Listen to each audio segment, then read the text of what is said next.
ప్రభునామానికి మహిమ కలుగును గాక.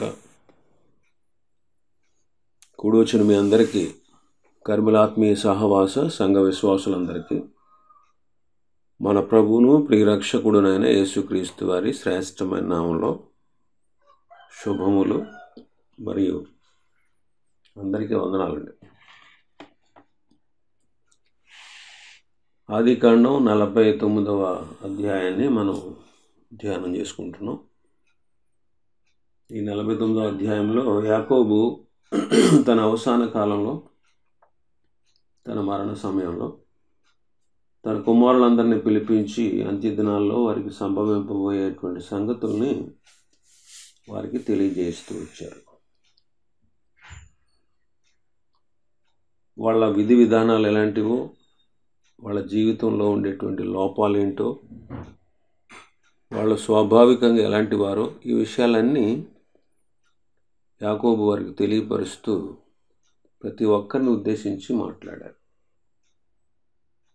అందులో భాగంగానే ఇప్పటివరకు కొంతమంది గురించి మనం ధ్యానం చేసుకున్నాం. రూబేను, షిమియోను, లేవి, యోదా, జెబూలూను, ఇస్సాకారు, దాను, గాదు, వీళ్ళందరి గురించి తెలుసుకున్నాం. 20వ వచనం చదువుతాను. ఆదికాండం 49:20. ఆషేరునొద్ద శ్రేష్టమైన ఆహారము కలదు, రాజులకు తగిన మధుర పదార్థములను అతడిచ్చును. ఆషేరునొద్ద శ్రేష్టమైన ఆహారము కలదు. ఆహారము అంటే దేవుని వాక్యం. ఆహారము అంటే దేవుని వాక్యం. ఆషేరు దగ్గర శ్రేష్టమైన ఆహారం ఉంది. ఇర్మియా అంటాడు, ఇర్మియా ప్రవక్త 15వ అధ్యాయం, ఇర్మియా గ్రంథం 15వ అధ్యాయం 16వ వచనాన్ని చదువుతాను. ఈ మాటలు నాకు దొరకగా నేను వాటిని భుజించి తిని. నీ మాటలు నాకు దొరకగా నేను వాటిని భుజించాను అంటాడు. నీ మాటలు నాకు దొరికినప్పుడు నేను వాటిని భుజించాను అంటున్నాడు. యెహెజ్కేలు గారు అంటారు, యెహెజ్కేలు ప్రవక్త 1వ అధ్యాయం, యెహెజ్కేలు గ్రంథం 3వ అధ్యాయం, 1వ అధ్యాయం కాదండి, 3వ అధ్యాయం, 1 నుంచి 3 వచనాలు మనం చదివితే, మరియు ఆయన నాతో ఇలాగ సెలవిచ్చాను, నరపుత్రుడా, నీకు కనబడిన దానిని భక్షించుము. ఈ గ్రంథమును భక్షించి ఇశ్రాయేలు యొద్దకు పోయి వారికి ప్రకటన చేయము. నేను నోరు తెరవగా ఆయన ఆ గ్రంథము నాకు తినిపించి, నరపుత్రుడా, నేనిచ్చుచున్న ఈ గ్రంథమును ఆహారముగా తీసుకొని దానితో నీ కడుపు నింపుకొనుమని నాతో సెలవేయగా నేను దాన్ని భక్షించి తిని, అది నా నోటికి తేనె వలె మధురముగా ఉండెను. ఈ 2 వాక్య భాగాల్లో ఇర్మియా గారేమో నేను తింటిని అంటున్నారు, యెహెజ్కేలేమో నేను భుజించి తిని అంటున్నాడు. ఎందుకంటే ఇది దేవుని వాక్యం, దేవుని మాటలు. దేవుని వాక్యం బలమైనటువంటి ఆహారం. దేవుని వాక్యం బలమైన ఆహారం. హెబ్రీ పత్రిక 5వ అధ్యాయం, హెబ్రీ పత్రిక 5వ అధ్యాయం 12వ వచనం చదువుతాను. దేవుని వాక్యము సజీవమై బలము గలదై రెండంచులుగా ఎటువంటి ఖడ్గము కంటే వాడిగా ఉండి ప్రాణాత్మలను, కీళ్లను, మూలుగలను విభజించినంత మట్టుకు దూర్చు, హృదయం యొక్క తలంపులను, ఆలోచనలను శోధించుచున్నది. దేవుని వాక్యము సజీవమై బలము గలదై అంటున్నాడు. దేవుని వాక్యం బలమైనటువంటి ఆహారం. ఆషేరు దగ్గర శ్రేష్టమైన ఆహారం ఉంది అంటే అతడు ఆరోగ్యకరమైనటువంటి ఆహారాన్ని పెడతాడు. సంఘాల్లో కూడా ఇలాంటి వాళ్ళు ఉండడం ఆ సంఘాలకు దీవెనకరం. సంఘాల్లో కూడా మనం శ్రేష్టమైన ఆహారాన్ని వడ్డించాలి, లేకపోతే సంఘాలు ఆరిపోతాయి.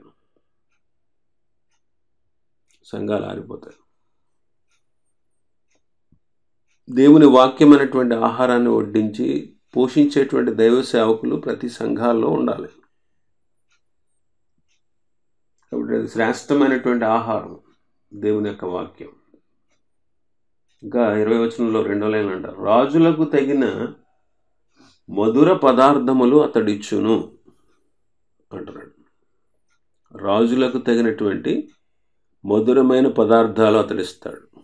రాజులు అంటే రక్షించబడిన వారు.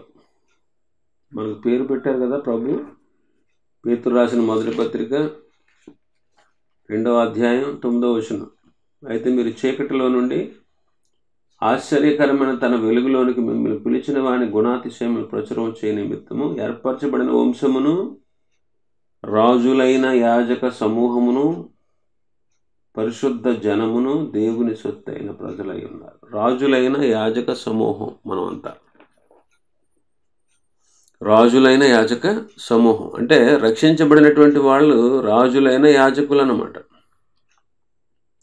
కాబట్టి రాజులైనటువంటి యాజకులకు తగిన పదార్థాలు ఆషేరు ఇస్తాడనమాట. అలాగే సంఘంలో ఉన్నటువంటి విశ్వాసులకు రుచికరమైనటువంటి ఆరోగ్యకరమైనటువంటి బోధలు, దేవుని వాక్యాన్ని బోధించేవారుగా ఉంటారు. కొన్నిసార్లు వాక్యాన్ని కలిపి చెరిపేసేవారు ఉంటారు. కొన్ని తప్పు బోధనని సంఘాల్లో చొప్పించేవాళ్ళు ఉంటారు. అయితే దైవ సేవకులు, దేవుని బిడ్డలు దేవుని వాక్యాన్ని బోధించేవారు దేవుని సన్నిధిలో ప్రార్థించి దేవుని దగ్గర శ్రేష్టమైన లోతైనటువంటి భావాలు తెలుసుకుని సంఘాల్లో వడ్డించాలి. ఎందుకంటే దేవుని వాక్యం బలమైనది, దేవుని వాక్యం మధురమైనది. దావీదు గారు అంటారు 19వ కీర్తనలో 10వ వచనంలో, తేనె కంటే జుంటి తేనె ధారల కంటే మధురమైనది అంటారు. ఇలాంటి మధురమైనటువంటి వాక్యాన్ని మనం సంఘాలకు అందించాలి, విశ్వాసులకు అందించాలి. విశ్వాసులు తమ బిడ్డలకి, తమ కుటుంబీకులకి అందించాలి. అందుకే తిమోతిలో అంటారు పౌలు గారు, మొదటి తిమోతి మొదటి పత్రిక 5వ అధ్యాయం 17వ వచనం, బాగుగా పాలన చేయి పెద్దలను, విశేషముగా వాక్యమందును ఉపదేశమందును ప్రయాసపడు వారిని రెట్టింపు సన్మానములకు పాత్రులుగా ఎంచండి అంట.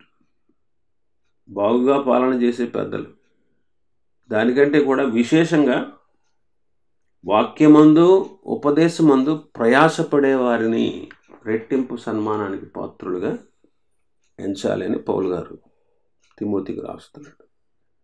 అలాగా ప్రయాసపడి సంఘానికి దేవుని వాక్యాన్ని, మధురమైన పదార్థాలను వడ్డించేటువంటి దేవుని సేవకులు, దేవుని పరిచారకులు ఉండడం ఆ సంఘాలకు ఆశీర్వాదకరం. అలాంటి సంఘాలు చాలా ఆశీర్వాదం, అభివృద్ధిని పొందుతాయి. లేకపోతే సంఘాలు క్షీణించిపోతాయి. కాబట్టి ఇలాంటి మధురమైనటువంటి వాక్యాన్ని అందించేటువంటి దైవ సేవకుల కొరకు మనం ప్రార్థించాలి. ప్రతి సంఘంలోనూ విశ్వాసులు ఆ దైవ సేవకుల కొరకు, వారికి వాక్యాన్ని అందించే వారి కోసం నిత్యము ప్రార్థన చేయాలి. అలాంటి వారు ఇలాంటి మధురమైన పదార్థాలు వడ్డించడానికి కూడా ప్రార్థనాపూర్వకంగా సిద్ధపడాలి. మత్తయి సువార్త 14వ అధ్యాయం 16వ వచనంలో యేసు ప్రభు వారు అంటారు, వాళ్ళు వెళ్ళిపోతూ ఉన్నప్పుడు మీరే వాళ్ళకి భోజనం పెట్టండి అంటాడు. మత్తయి సువార్త 14వ అధ్యాయం 16వ వచనం.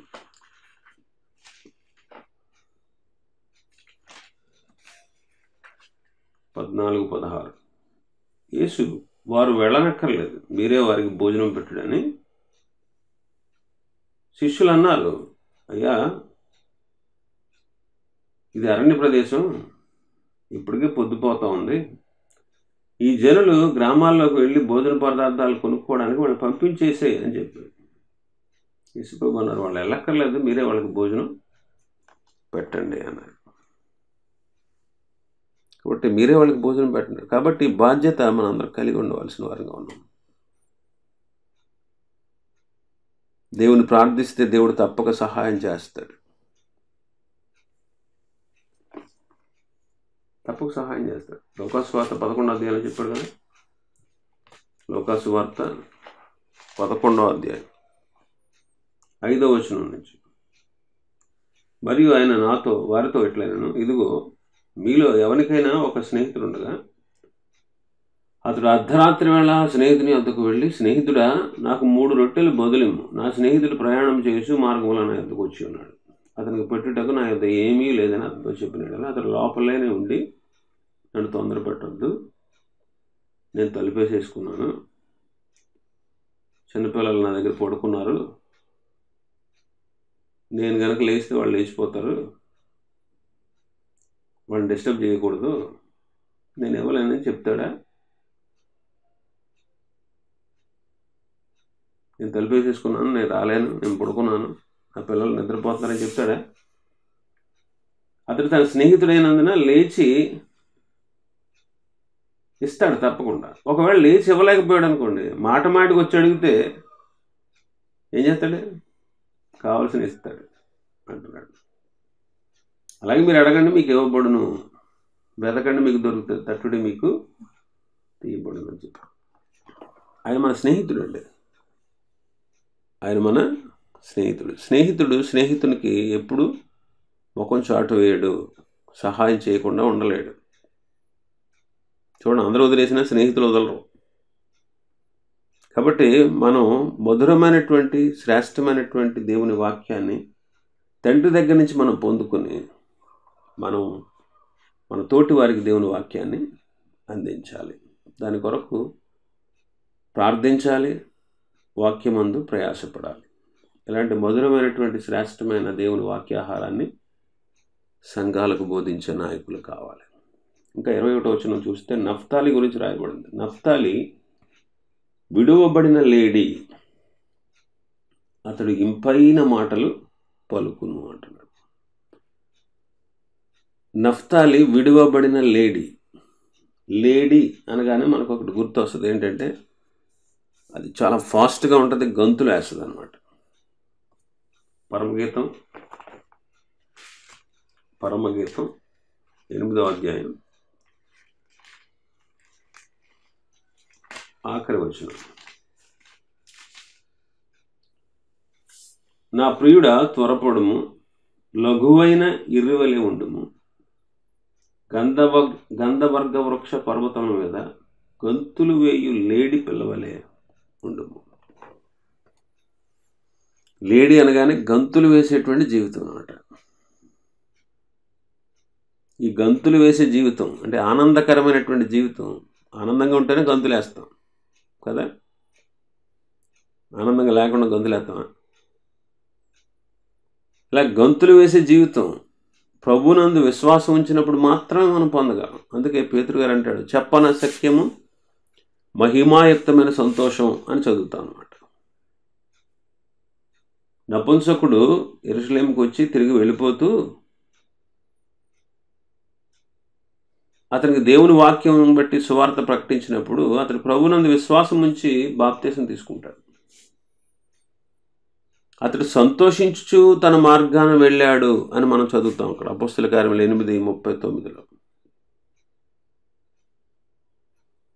శృంగారం అనే దేవాలయం వాకిట బయట నిలిచి కూర్చున్నటువంటి ఒక కుంటివాడు బాగైనప్పుడు, పేతురు యోహానులు అతను బాగు చేసినప్పుడు, నజరేయుడైన యేసుక్రీస్తు నామంలో లేచి నిలిచి నడుమని చెప్పినప్పుడు వాడు లేచి నిలిచి నడిచి గంతులు వేస్తూ దేవాలయంలోకి వెళ్ళి దేవుని స్తుతిస్తూ అందరినీ విభ్రాంతిపరిచాడు, ఆశ్చర్యపరిచాడు.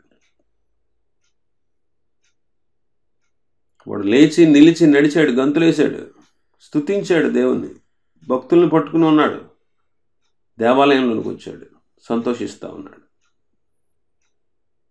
విశ్వాస జీవితం కూడా సంతోషంగా గంతులు వేయాలి.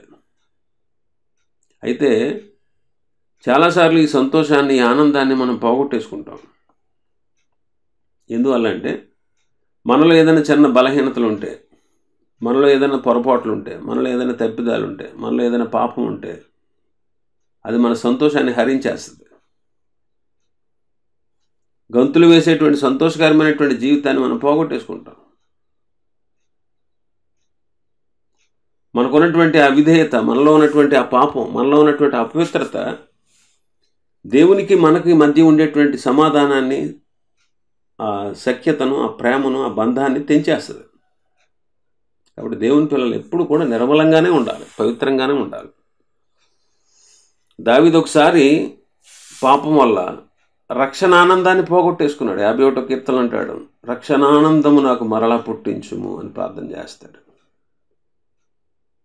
కాబట్టి దేవుడిచ్చేటువంటి ఆనందాన్ని పోగొట్టుకోకుండా ఫిలిప్పీ పత్రికలో చెప్పబడినట్టు 4:4లో చెప్పబడినట్టు ఎల్లప్పుడూ ప్రభునందు ఆనందించుడి, మరలా చెబుతున్నాను ప్రభునందు ఆనందించండి అంటారు పౌలు గారు. కాబట్టి ఎల్లప్పుడూ ప్రభువులో ఆనందించేటువంటి భాగ్యం, ఆనందించే జీవితం మనం కలిగి ఉండాలి. నెహెమ్యా గారు అంటాడు 8వ అధ్యాయంలో,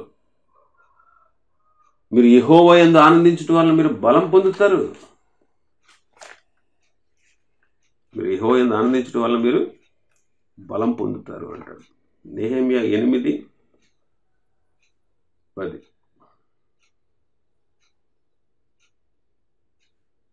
మరియు అతడు వారితో ఇట్లనెను, పదండి, క్రొవ్విన మాంసం భక్షించండి, మధురమైన దాన్ని పానం చేయండి.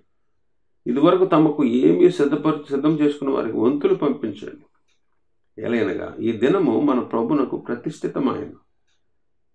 మీరు దుఃఖపడకుడి, యెహోవా యందు ఆనందించుట వలన మీరు బలము పొందుదురు. యెహోవా యందు ఆనందించుట వలన మీరు బలం పొందుతారు.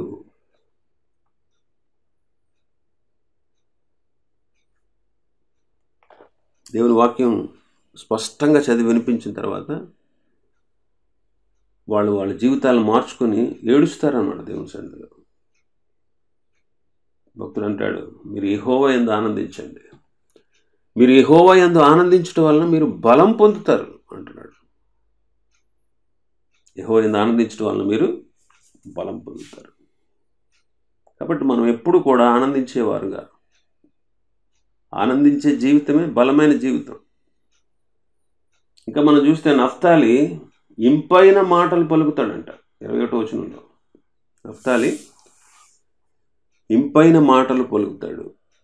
దేవుని పిల్లలైనటువంటి మన మాటలు కూడా, కొలసీలో అంటాడు కదా, కొలసీ పత్రికలో 4వ అధ్యాయం 6వ వచనంలో, మీ సంభాషణ ఉప్పు వేసినట్లు రుచిగాను కృపాసహితంగాను ఉండాలి అంటాడు. కాబట్టి మనం ఇంపైన మాటలు పలకాలి. ఇంపైన మాటల వల్ల అనేకులకు ప్రయోజనం చేకూరుతుంది.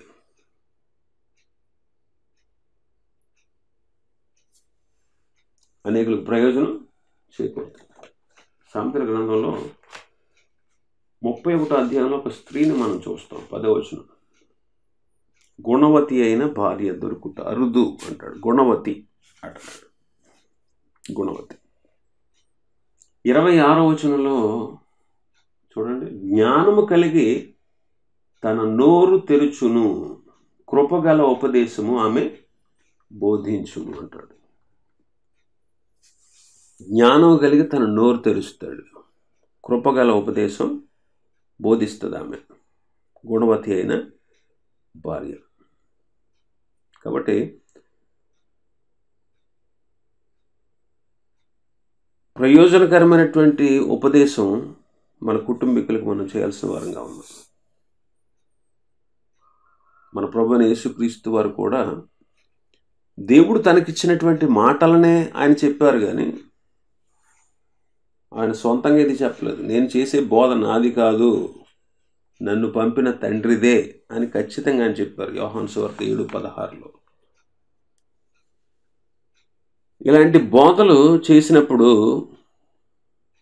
ప్రజలు ఎంతోమంది ఆశ్చర్యపడ్డారు. యేసు ప్రభు చేసినటువంటి బోధలు, కొండ మీద ప్రసంగం చేసిన తర్వాత ఆ ప్రసంగం చివరిలో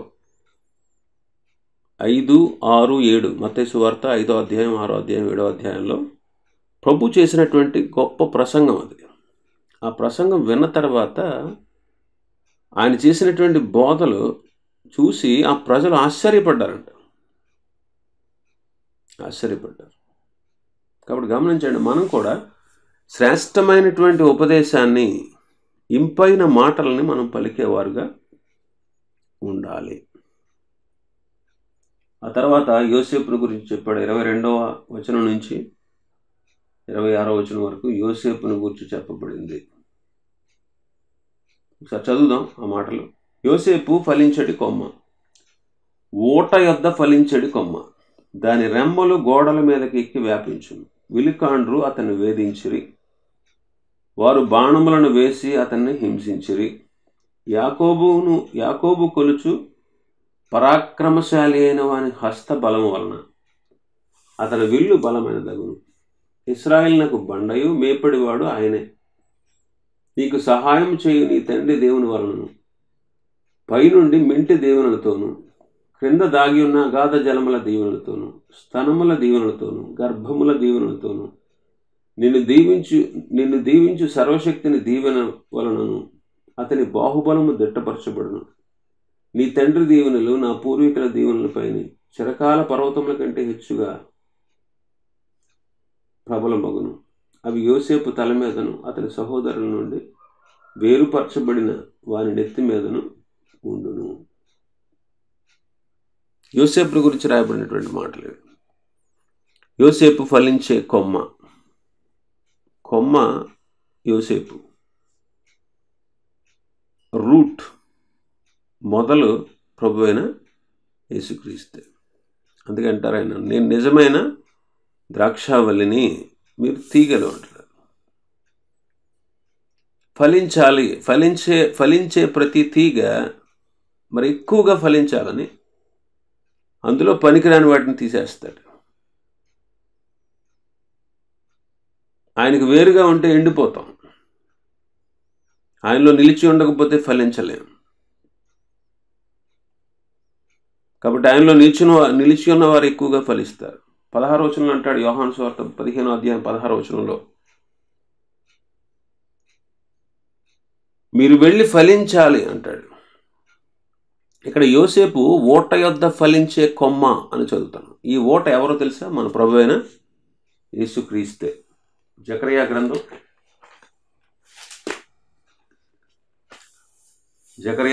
13వ అధ్యాయం 1వ వచనం. ఆ దినమున పాపమును అపవిత్రతను పరిహరించుటకై దావీదు సంతతి వారి కొరకును యెరూషలేము నివాసుల కొరకును ఓట ఒకటి తీయబడును. ఓట ఒకటి పాపాన్ని పరిహరించడానికి, అపవిత్రతను పరిహరించడానికి ఓట ఒకటి తీయబడుతుంది.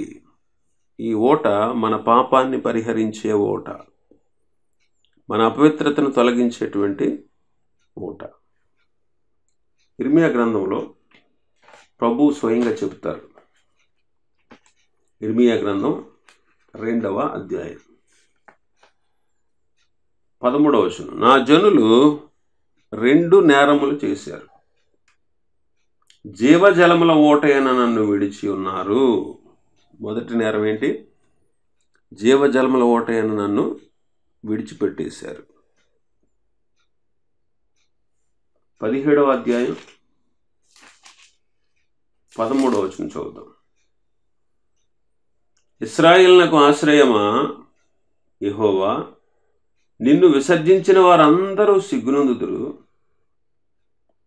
నా ఎడల ద్రోహము చేయువారు యెహోవాను జీవజలముల ఓటను విసర్జించి ఉన్నారు. యెహోవా అను జీవజలముల ఓట అని చదువుతున్నాం.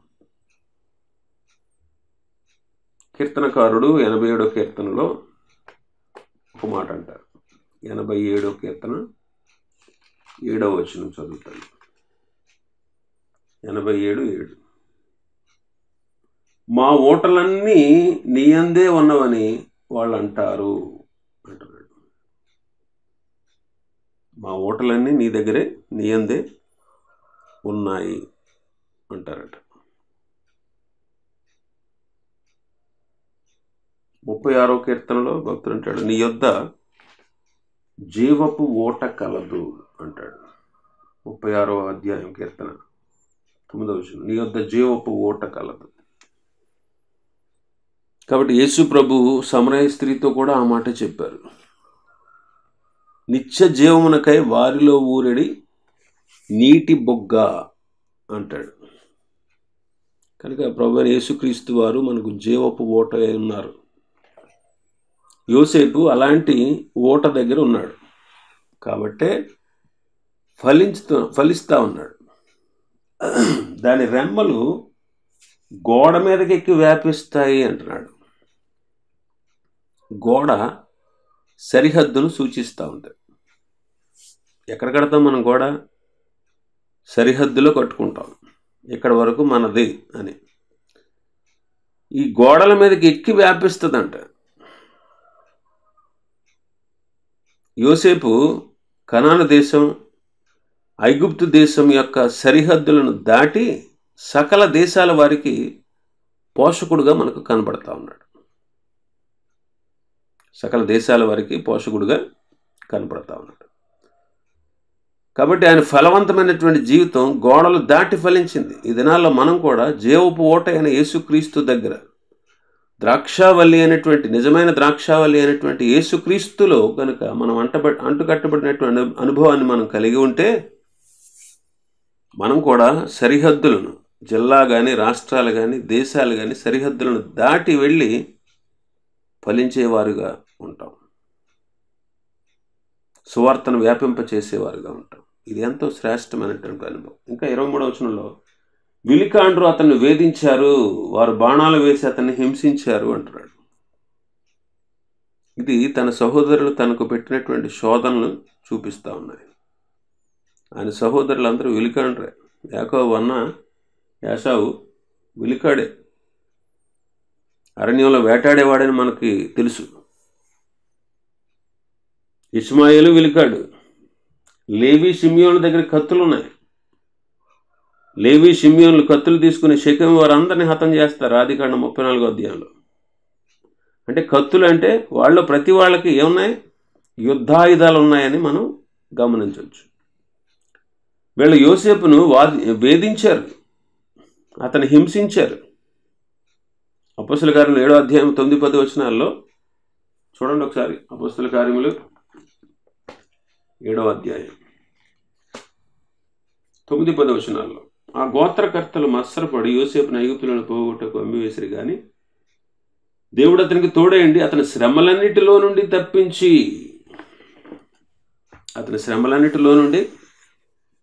తప్పించి అంటున్నాడు. ఇంకా అంటాడు 24వ వచనంలో, యాకోబు కొలుచు పరాక్రమశాలి అయిన వాని హస్తబలం వలన అతని విల్లు బలమైనదవుతుంది అంటున్నాడు. అతని విల్లు బలమైనది. వాళ్ళు ఎన్ని హింసలు పెట్టినా సరే యాకోబు దేవుడు పరాక్రమశాలి అయినటువంటి దేవుడు కాబట్టి ఆయన బలం వలన యోసేపు యొక్క విల్లును ఏం చేశాడు? ఆయన బలమైనదిగా చేశాడు. 78వ కీర్తన 57వ వచనంలో అంటాం, జౌకిచ్చు విల్లు పనికిరాదు అని మనం చదువుతాం. కానీ దేవుని యొద్ద ఉన్నటువంటి విల్లు బలమైనది. దేవుడే మనల్ని బలశాలులుగా చేసేవాడు. ఇశ్రాయేలీలను కూడా దేవుడు బలశాలులుగా చేసేటువంటి దేవుడు. ఒకప్పుడు యోధా ప్రజలు, ఇశ్రాయేలీలు దేవుని చేతిలో విల్లుగా, బాణాలుగా ఉన్నవారు. అయితే బబులోను దేశానికి వెళ్ళిపోయిన తర్వాత, చెరలోకి వెళ్ళిపోయిన తర్వాత జౌకిచ్చు విల్లులాగా, పనికిరాని వారుగా, బలహీనులుగా చేయబడ్డారు. అయితే ఇక్కడ యోసేపు యొక్క విల్లు బలమైనదవుతుంది అంటున్నాడు. బలమైనది అనే మాట విజయాన్ని సూచిస్తూ ఉంది. ఎన్ని శ్రమలు పొందినా సరే ఆఖరికి యోసేపు విజయం పొందినవాడుగానే మనకు కనబడుతూ ఉంటాడు. ఇంకా అతని గురించి రాయబడిన మాట, ఇశ్రాయేలునకు బండ మేపెడువాడు ఆయనే అంటున్నాడు. ఇశ్రాయేలులకు బండ మేపేవాడు అంటున్నాడు. బండ ప్రభువైన యేసుక్రీస్తుకు సూచన. కొరింథీ మొదటి పత్రిక 10వ అధ్యాయం 4వ వచనంలో ఉంటుంది. ఆ బండ క్రీస్తే. నిర్గమాకాండం 17వ అధ్యాయంలో దాహము తీర్చే బండ ఆయన. మత్తయి సువార్త 7వ అధ్యాయం 24వ వచనంలో పునాది అయినటువంటి బండ. అందుకే భక్తుడు అంటాడు, నా పాదాలను స్థిరపరిచి బండ మీద నిలిపాడు అంటాడు కీర్తన 40వ అధ్యాయం 1-2 వచనాల్లో. ఇలా మనం ఎన్నో సంగతులు బండను గురించి చెప్పుకోవచ్చు. రెండవది మేపేవాడు అంటున్నాడు. యోసేపు పోషకుడు.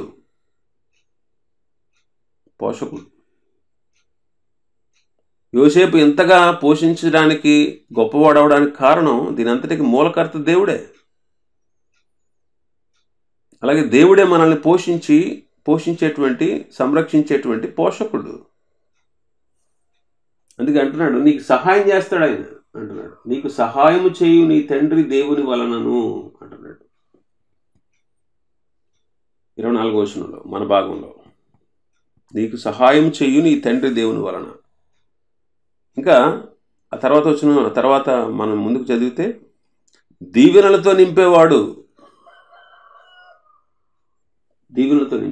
చూడండి ఎన్నిసార్లు ఉందో చూడండి ఆ మాట. 24వ వచనం ఆకలేను పైనుండి మింట దీవెనలు. 25వ వచనంలో అగాధ జన్మల దీవెనలు, స్తనముల దీవెనలు, గర్భముల దీవెనలు, సర్వశక్తుని దీవెనలు. వీటన్నిటి వలన అతని బాహు దిట్టపరచబడుతుంది అంటున్నాడు. దీవెన అనే మాట చాలాసార్లు చదువుతున్నాం. అవును, యోసేపు యొక్క దేవుడు యెహోవాయే.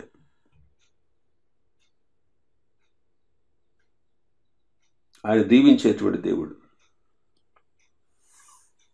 ఆయన దీవించే దేవుడు. మెంట దీవెనలు అంటాడు, అంటే ఆకాశ వర్షాలను సూచిస్తూ ఉంది. క్రింద దాగిన అగాధ జలముల దీవెనలు అంటున్నాడు, భూమి నుండి వచ్చేటువంటి మూటల్ని చూపిస్తూ ఉంది. ఈ రెండు విధాలైనటువంటి జలముల ద్వారా దేవుడు యోసేపుని ఆశీర్వదించినట్టు మనం చూస్తున్నాం. యోసేపు అనేకులకు ఆహారం ఇచ్చి వారిని పోషించేవారుగా మనకు కనబడుతున్నాడు. ప్రభు పిల్లలైనటువంటి మనం కూడా ఇలాంటి దీవెనలు పొందగలిగిన వారుగా, అనేకుల ఆత్మీయ ఆకలిని, దప్పికను తీర్చాల్సిన వారంగా ఉన్నాం. వాక్యం ద్వారా మనం మన బిడ్డల్ని, మన సంఘాలని పోషించాల్సిన వారంగా ఉన్నాం. ఇంకా ఇక్కడ సంతాన సంబంధమైన దీవెనలు కూడా చెప్పాడు. సంతానానికి సంబంధించిన దీవెనలు కూడా చెప్పాడు. ఇలాగా అన్ని విధాలుగా దేవుడు దీవించగలడు, దీవిస్తాడు అని అక్కడ యాకోబు యోసేపుని గురించి చెప్తా ఉన్నాడు. సర్వశక్తుల దీవెనలు అతని బాహుబలాన్ని దిట్టపరుస్తాయి అంటున్నాడు. బాహుబలం అంటే యోసేపుకి దేవుడిచ్చినటువంటి హోదా, దేవుడిచ్చిన విలువ, దేవుడిచ్చిన పోషించే సామర్థ్యాన్ని చూపిస్తూ ఉంది. ఇంకా 26వ వచనంలో మనం చూస్తే, నీ తండ్రి దీవెనలు నా పూర్వీకుల దీవెనలపై చిరకాల పర్వతముల కంటే హెచ్చుగా ప్రబలమవుతుంది. అంటే దేవుడు తన తండ్రిని దీవించిన దానికంటే, తన పూర్వీకులను దీవించిన దానికంటే అంతకంటే హెచ్చుగా, అంతకంటే మించిన అభివృద్ధిని, ఆశీర్వాదాన్ని యోసేపుకి ఇచ్చాడు దేవుడు. ఎందుకంటాడు యోసేపు 26వ వచనంలో, అవి యోసేపు తల మీదను తన సహోదరుల నుండి వేరుపరచబడిన వారి నడినెత్తి మీద ఉండును. సహోదరుల నుంచి వేరుపరచబడిన వారి నడినెత్తి మీద ఉంటుంది. యోసేపు జీవితం ప్రత్యేకమైనది. చిన్న వయసు నుంచి కూడా అతడు ప్రత్యేకించబడిన వాడుగానే కనపడుతున్నాడు. ఈ దినాల్లో ప్రభు పిల్లలైనటువంటి మనం కూడా మన సహోదరుల్లో ప్రత్యేకంగా ఉండాలి. అంటే సహోదరులను ప్రత్యేకంగా ఉండాలంటే సంఘంలోంచి ఊడిపోయి చీలిపోయి ప్రత్యేకంగా ఉండమని కాదు. మన ప్రవర్తన, మన తోటి సహోదరుల ప్రవర్తన చూసినప్పుడు, మన గుణలక్షణాలు మన తోటి సహోదరుల గుణలక్షణాలతో పోల్చి చూసినప్పుడు, దేవుని దృష్టిలో కానీ మానవ దృష్టిలో కానీ మనం ప్రత్యేకంగా ఉన్నాం అనేటువంటి విషయం లోకానికి అర్థం కావాలి. మనం ప్రత్యేకంగా ఉండాలి. అలాంటి వ్యక్తిని దేవుడు ఆశ్చర్యరీతిగా ఉపయోగించుకుంటాడు. అందుకే అంటాడుగా తిమోతి పత్రికలో, గొప్ప ఇంటిలోనంట కొన్ని పాత్రలు ఉంటాయి, అవి కొన్ని ఘనతకు కొన్ని ఘనహీనతకు వాడతారు. కాబట్టి మనం ప్రత్యేకమైన జీవితాన్ని మనం జీవిస్తే ప్రభు తన నామ మహిమ కొరకు, తన ఘనత కొరకు మనల్ని వినియోగించుకుంటారు. కాబట్టి మనం ప్రత్యేకంగా జీవించాలి. ఈ అనుభవంతో మనం ముందుకు కొనసాగాలి.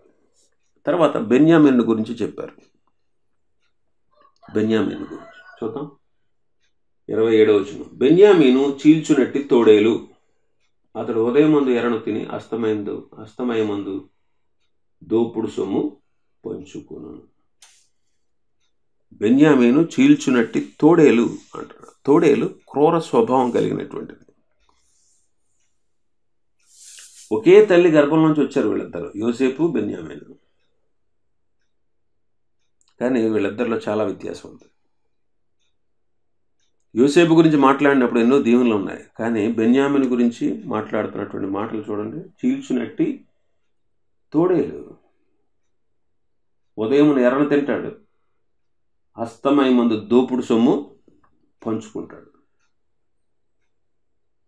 న్యాయాధిపతుల గ్రంథం 19వ అధ్యాయం నుంచి 21వ అధ్యాయం వరకు చదవండి. తర్వాత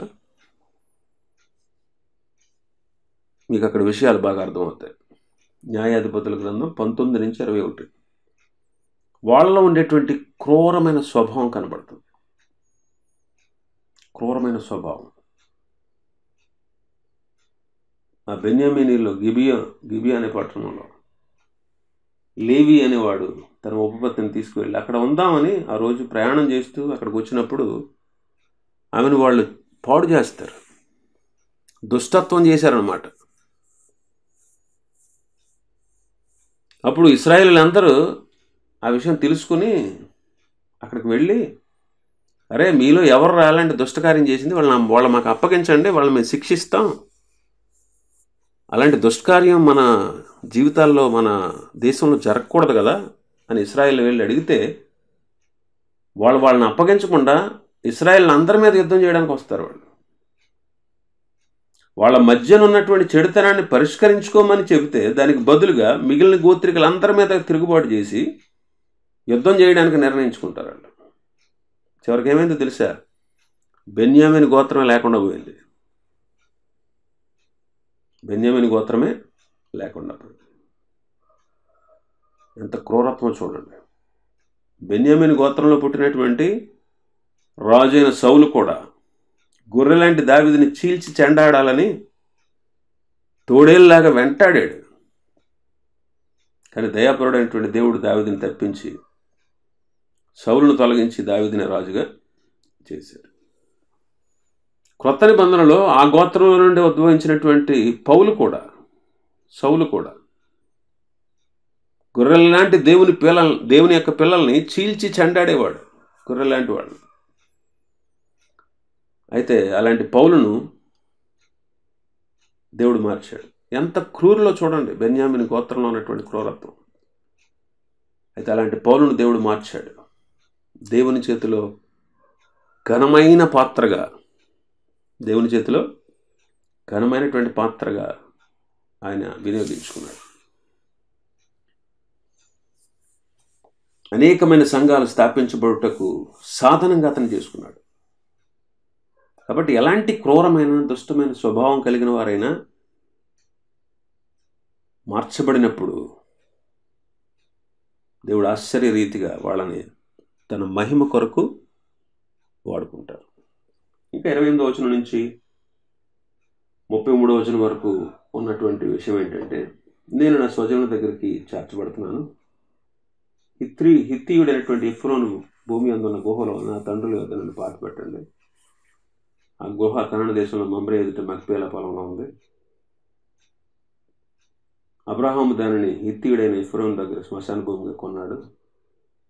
అక్కడే అబ్రహాము అతని భార్య అయిన శారా పాతిపెట్టారు. అక్కడే ఇస్సాకు రేపుగా పాతిపెట్టబడ్డారు. అక్కడే నేను లేయాను కూడా పాతిపెట్టాను. కాబట్టి నేను చనిపోయిన తర్వాత నన్ను ఐగుప్తు దేశంలో సమాధి చేయొద్దు, నా స్వజనుల దగ్గరికి నేను వెళ్ళిపోతున్నాను కాబట్టి నేను అక్కడే సమాధి చేయబడాలని యాకోబు తన గురించి తను ఆజ్ఞాపించాడు. ఆ తర్వాత అలా ఆజ్ఞాపించుట చాలించి మంచం మీద తన కాళ్ళు ముడుచుకొని ప్రాణం విడిచి తన స్వజనుల దగ్గరికి చేర్చబడ్డాడు. ఇప్పుడు మనం కూడా మన జీవితకాలం అంతా ప్రభుకిష్టులుగా బ్రతికి